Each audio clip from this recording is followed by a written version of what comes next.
คือจังภาพเหล่านี้เคยเกิดขึ้นแล้ว แต่ก็จำบ่ได้ว่าเกิดขึ้นตอนใด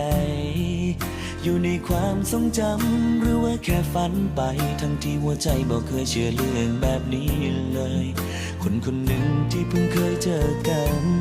แต่ว่าภาพเหล่านั้นตามเข้ามาหลอกหลอนให้ใจคิดถึงไม่เคยเป็นมาก่อน ไม่ได้อ้อนวอนเรียกร้องขอเจอใคร สิ่งที่แน่บ่เห็น เคยปิดใจบ่ยอมรับมัน แต่ตอนนี้ทุกอย่างก็แปรผัน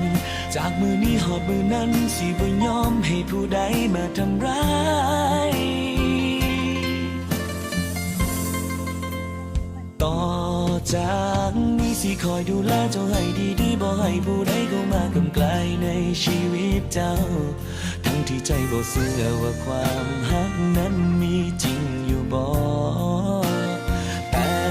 ก่อนน้องชีวิตเจ้าของยังต้องมาดูแลคนคนหนึ่งที่เฮาบ่เคยรู้จักแต่ฮักไปเบิดทั้งใจ